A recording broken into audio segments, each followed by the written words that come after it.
ด้านข้างสนามพุ่นสามารถมาเชียร์ทีมเงือเดี๋ยวผมว่าเชียร์ทีมใดมาติดตามกับบุญสวงเงืออีกทีนึงพี่น้องอยู่ที่อ่างน้ำสวงเมืองนาไซทองนครหลวงเวียงจันทร์เอานี่เองพี่น้องกับงานแข่งเรืออีกจังหนึ่งเนาะคือบุญสวงเงือนั่นเองเบิ่งทำเลรอบๆบริเวณก่อนนี่ตู้เพิ่น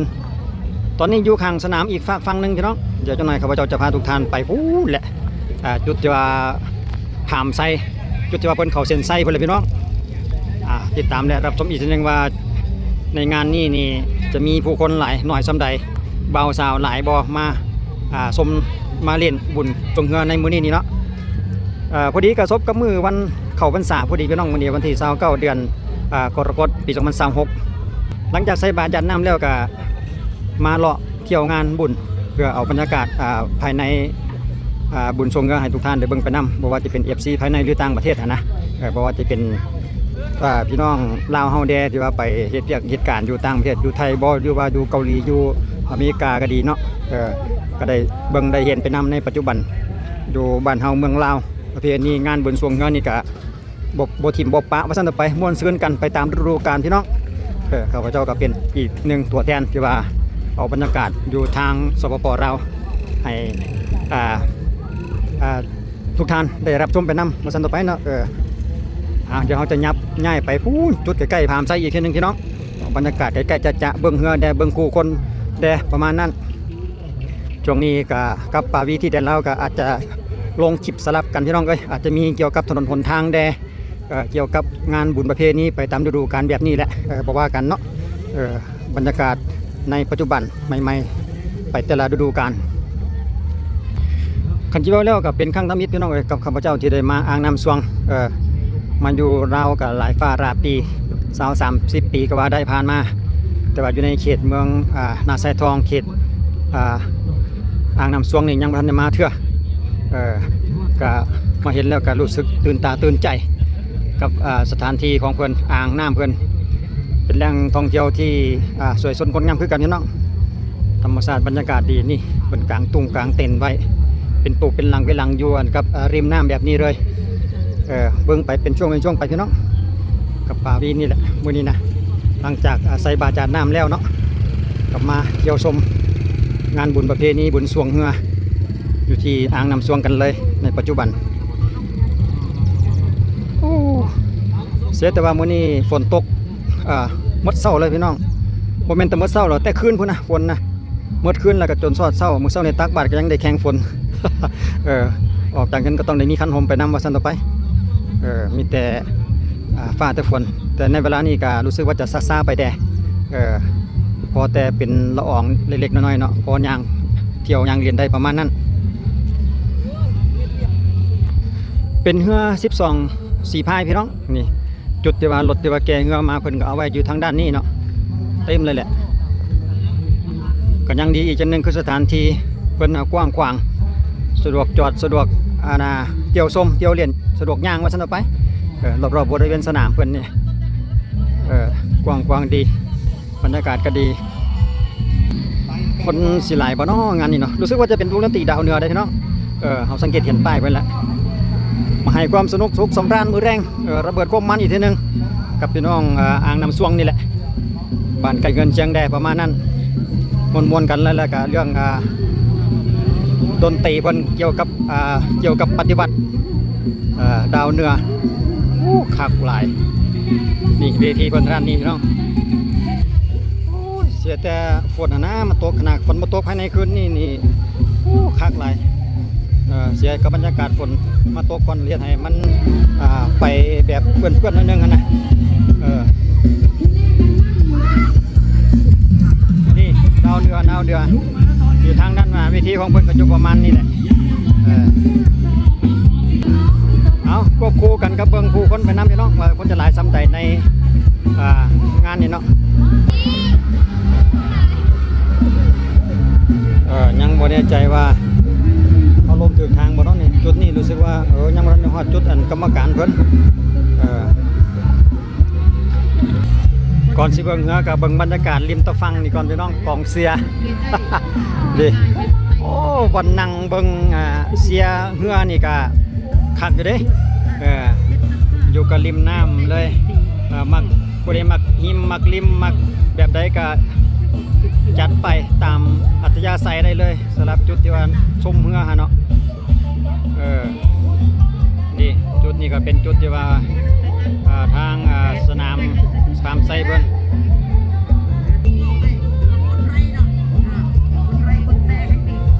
เบาสาวนี่ก็จะบ่ทันลายปานใดครับช่วงนี้นะนี่จุดนี้คือจุดคณะกรรมการเพิ่นรู้สึกว่าจะมีถ้วยรางวัลได้มีคันรางวัลอยู่3คันเนาะถ้วยทองฮะนะ ถ้วยทองถ้วยรางวัลเพิ่นต่อไปก็จะแม่นจุดคณะกรรมการชี้ขาดกลางสนามบาดนี่นะลงพายแล้วเจ้านี่ทีมงานนาวาลองโบดลงพายแล้วเจ้าเดี๋ยวเรามาเบิ่งฝีไม้ลายมือการพากของเพิ่นอีกทีนึงก่อนสำหรับทีมงานนาวาลองโบดเพิ่นนี่ตอนนี้กำลังรอทางเรือเพิ่นกำลังถือว่าปัจจุบันนี้นายหัวซี่ไปไพ่ขึ้นฟ้าเป็นสัญญาณว่าเกี่ยมพร้อมแล้วเจ้าถือว่าเป็นการตกแต่งหัวงานเป็นดีห้อยเรือแต่ทำการแข่งขันมาแล้วเว้ยมาแล้วพี่น้องตามคาดไว้ดังไหนคู่นี้เป็นการโคตรระบบการระวังสิ่งเหนือเจ้าเสือได้สิ่งเหนือเจ้าเสือได้ในนะวันนี้นะวะอาจารย์สุบินสามุตีใส่เสื้อสีแดงแค่นี้ใส่เสื้อสีแดงแค่นี้โอ้โหว่ากางเกงเลยเป็นสีแดงเลยวันนี้ปัจจุบันนี้สีแค่นี้กันนะปัจจุบันนี้เป็นนี่วันนี้ว่าจะย้ายเว้ยทานผู้ชมจ้าทานผู้ชมเลยกับบอกเลยว่าคู่นี้เป็นเกิดสิ่งดีๆได้มาเจอกันโลกเจอกันรู้สึกใจเรื่องที่ผมมาสามเรื่องที่มาได้รู้เป็นการพบกันวันนี้นะว่าจะเป็นเจนนี่จะใส่สีไฟดีจังวะใส่ไฟอัศนีจักในไฟทางในเปิดกันจี้กันมาที่มาหน้าจากพี่น้องบ้านกลางเมืองพบกับว่าจังใดแค่นี้เสร็จอาหารเพชรน้ำฟ้าจี้ไล่มาเลยเว้ยจังใดที่จะได้ภาคเป็นภาษาหลวงก็บ้างว่าอีผู้และปัจจุบันนี้ห้าอาหารเพชรน้ำฟ้า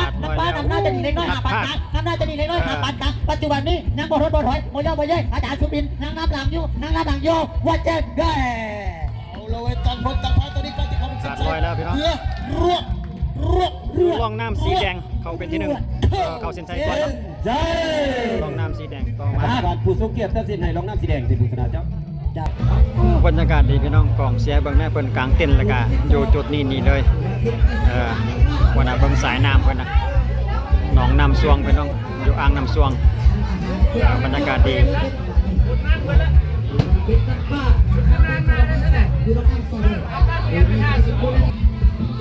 จุดนี้ก็คือจุดเต้นของทีมเรือแต่ละทีมเดี๋ยวคนจะอยู่จุดนี้เนาะแต่บ่แน่ใจว่าจะเป็นทีมใดหลายทีมน้ำกันหันเสื้อสีแดงส่วนทีมนี้กำลังอุ่นท้องกำลังกินข้าวเพื่อเพิ่มกำลังนี่เอาแบบง่ายๆริมตะฟังแบบนี้เลย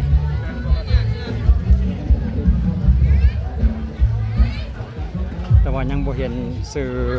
เป็นทางการของเพื่อนอภิมานั่นเองเนาะคิดว่าโอ้แมนแท้อภิมาพี่น้องนี่ทีมงานเพื่อนสัญลักษณ์เสื้อสีแดงอยู่ในช่วงระหว่างรอเรือพี่น้องแต่ก็เบิ่งผู้คนไปนำเนาะผู้ที่ว่ามาชมมาเที่ยวมาเชียร์เรือในดวงใจของไฟของลาวหั่นล่ะว่าข้าพเจ้าก็บ่ได้ฮู้จักเรือลำใดลำหนึ่งเป็นพิเศษต่อพี่น้องต่างแต่ว่าเอาบรรยากาศภายในบุญมาให้ทุกท่านได้เบิ่งไปนำก็แค่นั้นเองนะเนาะว่ามีคนน้อยหลายสำใดเบาสาวหลายสำใดประมาณนั้น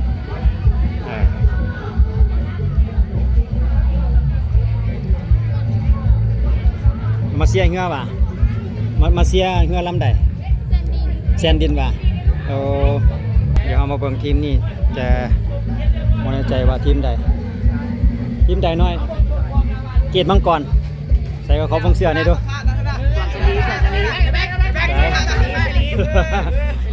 เกียรติมังกรมันบ่กินข้าวยังแก้วปลาแดกบองว่ะโอ้เป็นสลีเรื่องเต็มส่วนแล้วแม่นวะอยู่ไสอยู่บ้านใดอยู่หาดเซี่ยวแต้มมันได้ได้กินเบิ่ละแต้มมันน่ะว่าเอาเป็นกำลังใจอยู่หาดเซี่ยวมวนโอ้ทีมงานมีแต่ผู้บ่าวเลยว่ะทีมงานนี่นะโอ้บ่มีผู้สาวมาเสียให้กำลังใจเนี่ยว่ะมีอยู่ว่ะมีแต่เมียมา โอ้หน้าแตกเลย เอามวนๆพี่น้องบ่ว่ากัน เอามาอีกลำหนึ่งแล้วตัวนี้คู่หนึ่งแล้วตัวนี้ โอ้ยจ้าเขาบ่เห็นเด้โอ้อยู่ไกลบ่ได้ยินเสียงทั้งนักพากย์หรือบ่ได้ยินเสียงนักพากย์ลองน้ำสีแดงอินอีกสำหรับคู่นี้เนาะเรียบร้อยเข้าเส้นใส่ครับส่วนมาทางนี้เพิ่นก็บริการเกี่ยวกับกับแก้มเนาะอาหารการกินมีทั้งตำมีทั้งลูกชิ้นคั่วมีปลาหมึกมีน้องน้อยสาวๆมาให้บริการเกี่ยวกับกับแก้มมาสันแต่ผู้มักดื่มโอ้ปิ้งหอยเป็นตาแซ่บได้พี่น้องคักหลายอากาศก็จะเริ่มดีขึ้นมาได้แล้วพี่น้องรู้สึกว่าฝนจะมืดไปเนาะฟ้าแกล้งจางปางแล้วบ้านนี้นะอากาศเริ่มดีขึ้นมารู้สึกว่าช่วงแรงๆนี่ก็สิมีนักท่องเที่ยวมาเล่นมาชมกันหลายอยู่ดอกเพราะว่ามืดฝนไปได้แล้วเด้เนาะโอ้ทำเลวิวพี่น้องอยู่อ่างน้ำสวงเพิ่นนี่นะถือว่าสวยงามคือกันได้คุณนะเดี๋ยวไปเห็นทิวทัศน์เกี่ยวกับภูผาป่าไม้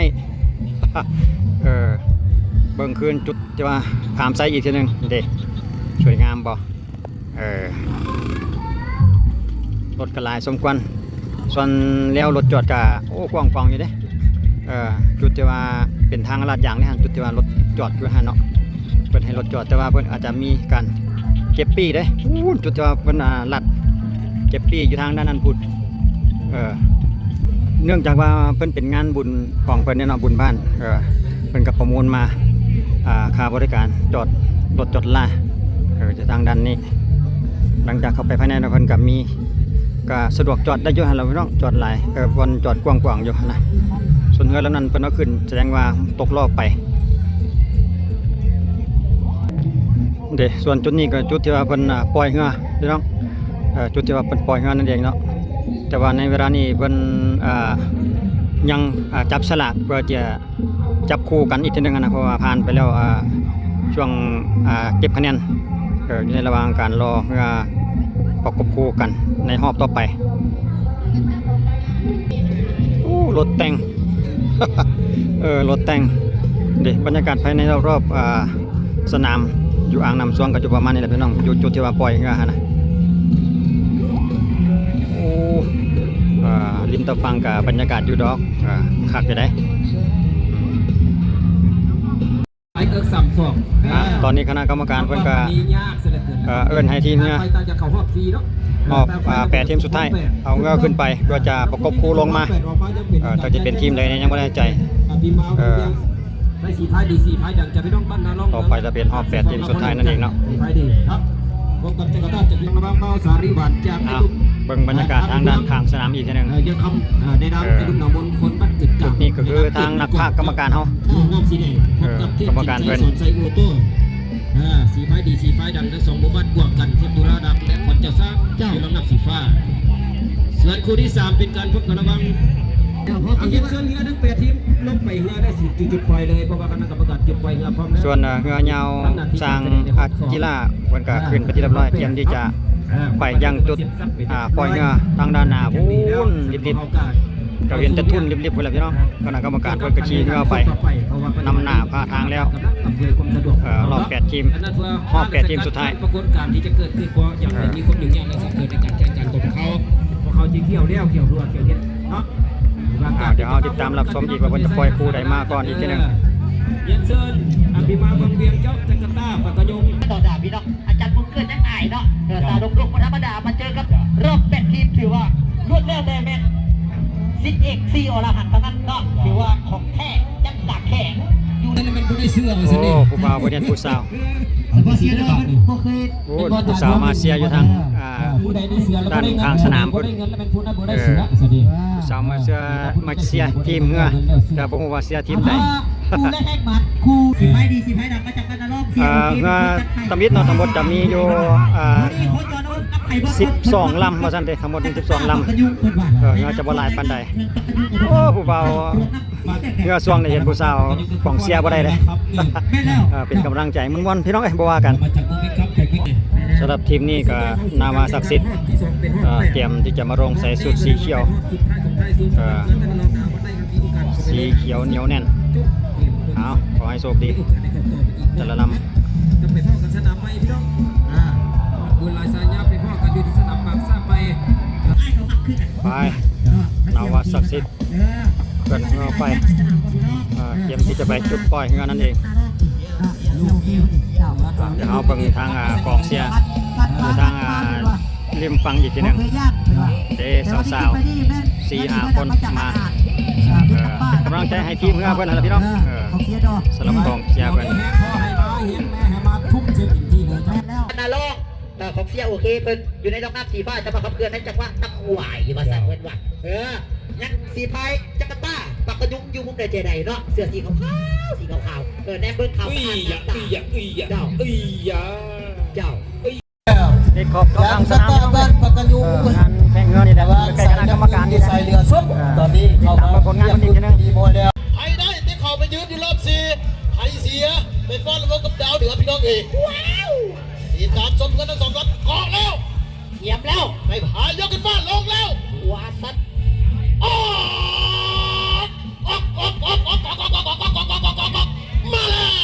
มาแล้วพี่น้องจ้าเป็นจับพ่อพลเรือดีคือดำมีกำลังดักมาพี่มาบังเตียงแขวงบังเตียงใส่สีไฟดีสีไฟดังจะไม่ต้องบ้านนาร้องว่าจะได้ยินนักขับใส่ฟ้าคนเดียวจะอยู่แล้วนับดูสีฟ้าจะกันตาปากกันอยู่บางเมืองตัวลูกเมืองเรียนคำเมืองเรียนคำแข่งกันจะดึงมาตอนนี้อยู่แล้วนับสีแดงดึงมาตอนนี้แก่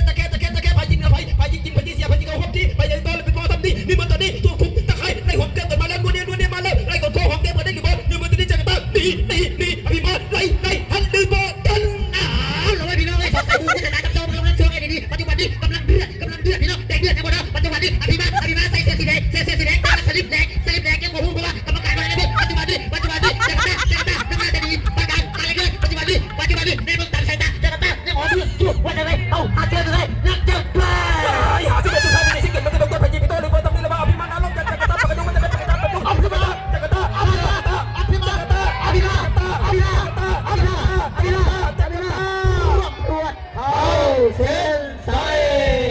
เรียบร้อยพี่น้องลองน้ำสีฟ้าเป็นเขาเส้นชัยก่อนเนาะ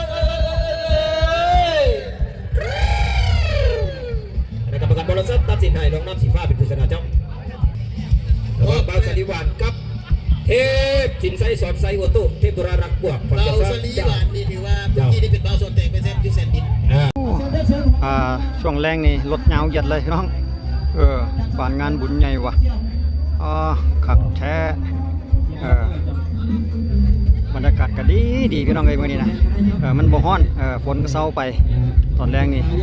ฟ้าเปิดหน่อยนึงแล้วคักหลายรถก็ยาวเหยียดเลย2 ฝั่งข้างบนจอดบนอันนี้ก็สะดวกสบายพี่น้องกว้างดีสำหรับอ่างน้ำหุ่มอ่างน้ำสวงเพิ่นมีฮอดเวทีมวยพี่น้องตอนแรงเนี่ย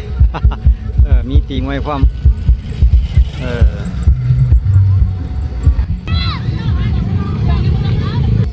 สำหรับทีมไหนที่ว่าเพิ่นบ่ได้เข้าห้องเพิ่นก็จะเกี่ยมเอาเงาขึ้นใส่รถไว้บรรยากาศก็สุดยอดดีพี่น้องเด่นวิวงามแห้งทีมงานแน่นหนาไว้ไอ้น้องนี่ยาวเหยียดเลย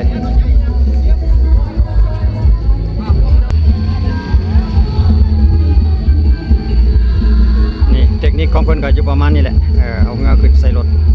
ใส่เทเลอร์พ่วงเตรียมเมื่อช่วงบ่ายคลายแรงแล้วแหละช่วงนี้ก็ได้